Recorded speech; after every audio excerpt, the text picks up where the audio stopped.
Voy a hablar de la recarga artificial y no voy a hablar como presidente de la Confederación de Canalistas, sino que como especialista en el tema hidráulico. Por lo tanto, no me referiré a las canas, porque Graciela Correa dijo hace un momento que los dirigentes estaban todos viejos. Yo la verdad que llevo 30 años de dirigente en el mismo puesto. Y la verdad que mucho, no sé. No, pero lo que pasa es que yo se lo cedo a quien quiera. Yo encantado, le doy hasta un regalo. Bueno, el tema de la recarga artificial. Yo voy a hablar desde un punto de vista no de grandes proyectos, sino que de la parte más bien doméstica y práctica de la recarga artificial. Eso no quiere decir que no sea importante. Yo creo que es más importante que los grandes proyectos, pero espero que a ese convencimiento lleguen ustedes después que termine la exposición. ¿Por qué se habla de recarga artificial? Porque ¿de qué? ¿Recarga artificial de qué? De los acuíferos que se encuentran con agua subterránea. Se habla de recarga artificial cuando la recarga natural no es suficiente. Por lo tanto, los acuíferos empiezan a bajar, a descender sus niveles y, como consecuencia, los pozos dan menos caudal y como consecuencia de eso, con el correr del tiempo, empieza a haber conflictos entre usuarios. Pero antes de que existan los conflictos entre usuarios, la administración, para evitar conflictos futuros, para prevenir conflictos, deja de otorgar derechos de aprovechamiento de agua subterránea, haciendo un balance entre el agua que naturalmente entra o se recarga en el acuífero y los caudales otorgados en derecho de aprovechamiento. En ese momento, la cuenca ya no es susceptible de obtenerse más derecho de aprovechamiento de agua, cosa que sucede en muchas cuencas en Chile, que todos ustedes conocerán, que han sido declaradas agotadas para nuevos derechos. Pero el Estado, en su sabiduría, ha establecido una fórmula que es de entregar derechos provisionales. Es decir, aunque esté declarada agotada una cuenca, porque se ha calculado que la recarga natural es escasa en relación con los derechos otorgados, y se supone que vamos a otorgar otros derechos que se llaman derechos provisionales. Por si acaso, no hemos equivocado en el cálculo de la recarga, y esos derechos provisionales van a poderse transformar el día de mañana en derechos permanentes, si acaso no hay ningún problema en el acuífero ni con el resto de los usuarios. Bueno, ¿y qué tiene que ver esto con la recarga artificial? Resulta que, y esto ya es un tema que desde el año 2008 está siendo recurrente en todas las exposiciones, todos somos conscientes de que en Chile gran parte de las escorrentías de los ríos no se logran emplear en el lugar y el momento oportuno y se dirigen al mar. Por razones obvias, hay una. Y todos pensamos, bueno, ¿y por qué no usamos estas aguas que se van al mar? Se han vertido ríos de tinta para explicar esto, crear conciencia de esto. Yo creo que sí, se ha logrado crear conciencia. Bueno, usemos el mar. Hay dos maneras clásicas de usar estas aguas. ¿Cómo se usan? Evitando que se vayan al mar, antes de que se vayan, retenerlas. ¿Dónde se pueden retener? En embalses superficiales, o bien usando los embalses subterráneos que existen a lo largo y ancho de Chile. Ahora bien, donde se le da para el avance estructural. ¿Qué se necesita para hacer una recarga artificial? Pero antes de eso, voy a hacer una reflexión. ¿Por qué voy a hacer una recarga artificial? Porque me falta agua en ciertas épocas del año. Porque tengo unos cultivos que son muy generosos, muy rentables, y resulta que en la sequía no tengo como regalo, porque en ciertos meses del año tampoco tengo el agua suficiente, por lo cual las cosechas no son lo abundantes ni de la calidad que debieran ser. Por lo tanto, el propietario de ese predio dice: ¿qué puedo hacer yo? Y por eso voy a hablar de la parte doméstica de la recarga artificial. Y me voy a poner en los zapatos de un dueño de un predio cualquiera, de 8, 5, 10, 20 o 40 hectáreas, da lo mismo, a quien le falta agua en ciertas épocas del año y en ciertos años de sequía. Todo siempre, cuando tenemos este problema, decimos: bueno, ¿y qué va a hacer el Estado por mí? Y yo voy a hablar de lo que voy a hacer yo por mí, ¿no? Del Estado, por ustedes, hay personas que representan aquí al Estado que van a decir lo que pueden hacer.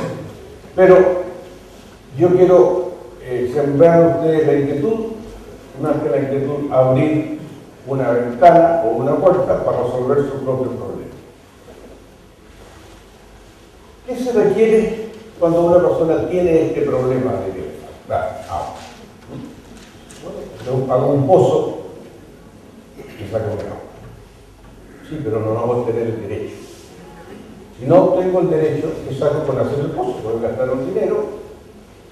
Y una vez que tenga hecho todo eso, voy a pedir el derecho con 8.000 para pasar 6 meses o 6 años y al final me van a decir: no, señor, no hay agua disponible en la cuenca. Entonces he perdido el tiempo, he perdido el dinero y he perdido mi ilusión. Pero si esta persona es una persona que lógicamente dispone de derechos de agua superficial, ¿no? Y esos derechos de agua superficial, por razones de su propia demanda, no los usa todos los días del año, porque las plantas no lo necesitan todos los días del año. Entonces, como su derecho es permanente, consultivo y continuo, tiene el derecho, se me ocurrió, para sacar su agua desde el cauce superficial y llevárselo a su predio. Como no tiene plantas que regar, porque no la necesitan en este momento sus árboles, lo que puede hacer es introducirlo a su acuífero. Entonces, lo primero que necesita es disponer de derecho de agua superficial, porque la recarga artificial no crea derechos nuevos. No nos empecemos a hacer ilusiones. No hay derecho nuevo. Es este derecho de agua superficial que yo lo voy a aplicar a un fin específico, que es guardarlo en mi acuífero. Ahora, también tengo que disponer de un sitio donde esparcir esta agua, o ponerlo en una zanja, o meterlo dentro de un pozo. Por lo tanto, tengo que separar del predio, que tendrá 10, 15, 20 hectáreas, un trozo, ¿no?, para llenarlo de zanja, para hacer unos pozos de infiltración, o bien para hacer unas lagunas de infiltración. Y otra cosa que ya no depende de él, sino que tener un espacio, que el acuífero esté suficientemente vacío para poderlo rellenar. Afortunadamente aquí hay vasos. Este vaso está casi lleno. No lo ven, pero créanme lo que está aquí. Esto le tomé un poco y resulta que este lo bajé y me quedó casi vacío. Este acuífero lo puedo rellenar con recarga artificial. Este no, porque no va a admitir el agua. Entonces, se nos dan dos casos. Uno en que el acuífero que está debajo del predio, que lo tiene el señor con paltos, naranjas, limones, nogales, que está lleno, pero por razones administrativas y por prevención de parte del administrador del recurso, dice: no me puede sacar agua de este acuífero porque puede causar daño a un vecino o el día de mañana a una vertiente que está a unos 10 kilómetros más abajo. El acuífero está lleno. Hay otros casos en los cuales el acuífero está vacío o semi vacío. Bien. Cuando el acuífero está semi vacío, la persona está lista para pescar su agua de invierno y vaciarla dentro de su acuífero que está semi vacío y echar la cantidad de agua que corresponde, que puede ponerla ahí dentro. Pero si el acuífero está lleno, lo único que puede hacer es decir, pedir un derecho de aprovechamiento de aguas subterráneas de carácter provisional, los cuales están definidos en el Código de Aguas y se pueden emplear y se puede acudir a ellos. Pero están definidos bajo una premisa que piensan que esto el día de mañana van a pasar a ser derechos permanentes, porque no le va a pasar nada a la cosa. Puede que eso suceda, puede que no suceda. Pero si yo tengo una plantación que quiero que me dure 10, 20, 30 años, lo que sea, no puedo correr el riesgo de que si se resulta que bajan los demás niveles, se me va a acabar el agua. Entonces, mi derecho provisional no es un derecho tan seguro para yo poder apoyar inversiones importantes y de largo plazo. Pero si yo combino las dos cosas, ¿qué combino? El derecho provisional con la recarga artificial. Yo digo, bueno, mientras dure el acuífero y no le cause problema a los demás, voy a usar mi pozo con mi derecho provisional, pero voy a tener mi plan B. ¿Cuál es el plan B? El plan B es decir, señores, las aguas de invierno, en vez de que sigan por el río, las voy a derivar por el canal, van a llegar al predio, a mi predio, y en ese predio las voy a infiltrar. Y la ley me ampara para eso. Y por lo tanto yo voy a tener el agua embalsada dentro de mi acuífero para hacer frente a las demandas en épocas de sequía. Y espero que me haya explicado bien, porque a veces no me explico. Y ese es todo el tema de la recarga artificial predial, que es una solución privada. Lo único que se necesita es tener el dinero para hacer el pozo y poder sacar el agua, y el dinero para hacer la obra de infiltración. Pero la obra de infiltración es muy barata en general, ¿no? Hay estudios de la Comisión Nacional de Riesgos que dicen que almacenar 1 metro cúbico de agua en un acuífero es 20 veces más barato que hacerlo en un embalse superficial. Pero no equivocarme normalmente. Y la otra cosa es que es infinitamente más corto. Porque si yo para el embalse superficial tengo que esperar 10, 15 años, 5 años, esto lo puedo hacer para la próxima temporada. Entonces es una manera, como tenemos, de poder adelantarnos y estar preparados para la próxima sequía, ya sea una sequía de todo el año, una sequía de 2 meses o de 3 meses. Y eso nos aumenta la seguridad de riego. Y al aumentar la seguridad de riego, aumenta la producción, la productividad y la rentabilidad de la inversión. ¿De cuál es la otra?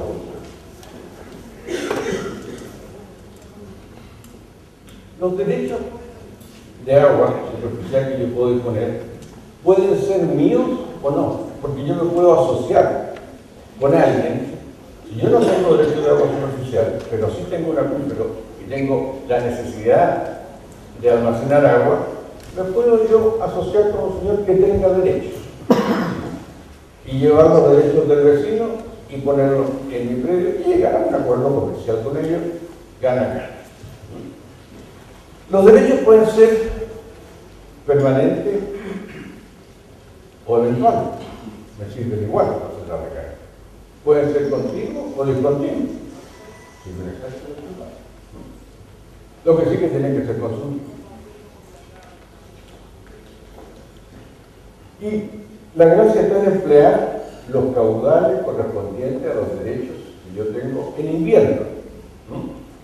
Y lo recalco porque en los últimos años han surgido una serie de inquietudes de parte de distintos organismos en el cual se ha pretendido erróneamente, eso vamos a hablar mañana, de que las aguas de invierno no les pertenecen a los que tienen los derechos de aprovechamiento de agua, que todos ustedes distribuyen todos los días.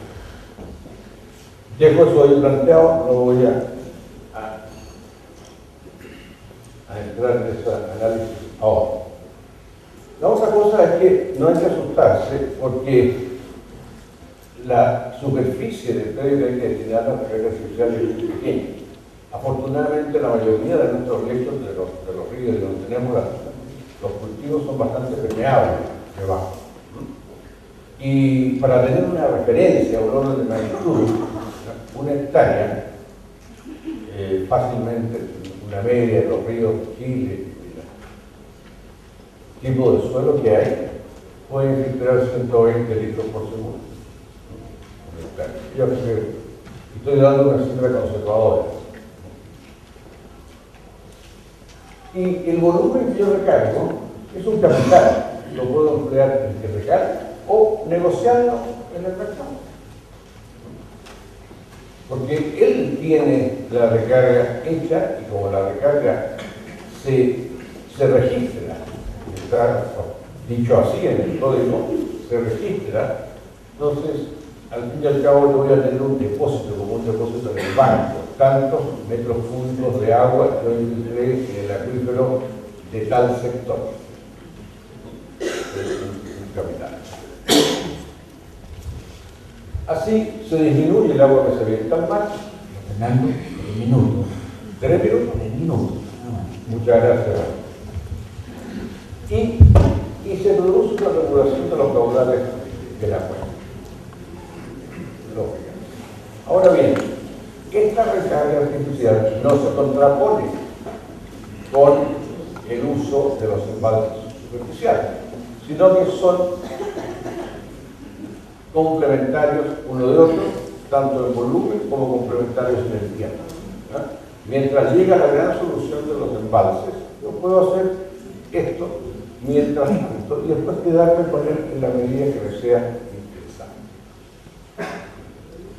Aquí hay varias personas que tienen embalses, no una persona, sino una junta, una organización de usuarios, y otros que esperan embalses.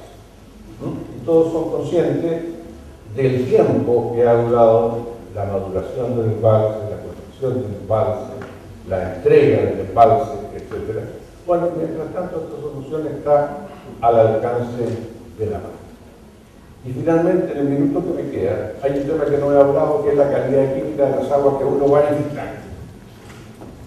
Hay una instrucción de parte de la Secretaría General de la Presidencia de la República que dice que no se puede infiltar agua a un acuífero cuya calidad sea inferior a la que el acuífero tiene. Pero una reflexión, las aguas que yo voy a emplear, si son las aguas que vienen de los ríos, son las que siempre y naturalmente se han infiltrado en el acuífero. Por lo tanto, ahí está asegurado en el 99% de los casos que el agua que yo voy a introducir no es de peor calidad que la que está dentro del acuífero. Muchas gracias.